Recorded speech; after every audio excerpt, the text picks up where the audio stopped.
Why do 90% of dessert lovers rave about tiramisu? Because it's a heavenly blend of coffee, cocoa, and creamy mascarpone. First up, gather your ingredients. Creamy mascarpone cheese, crispy ladyfingers, rich coffee, sweet cocoa powder, sugar, eggs, and a dash of vanilla extract. Start by brewing your coffee strong. This is the backbone of your tiramisu's deep flavor. Sweeten it with a little sugar.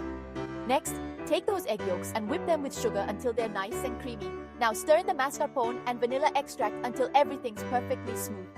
For that light, fluffy texture we all love, beat the egg whites to stiff peaks and gently fold them into your mascarpone mix. Here comes the fun part. Dip your ladyfingers into the coffee and lay them out in a dish. Layer on that luscious mascarpone cream. Repeat. To finish, sprinkle a generous dusting of cocoa powder for that classic tiramisu look. And voila! Slice yourself a piece of this creamy, dreamy tiramisu and enjoy the rich flavors of Italy right from your kitchen. Feeling proud? Share your tiramisu masterpiece using #tiramisu magic and spread the sweetness.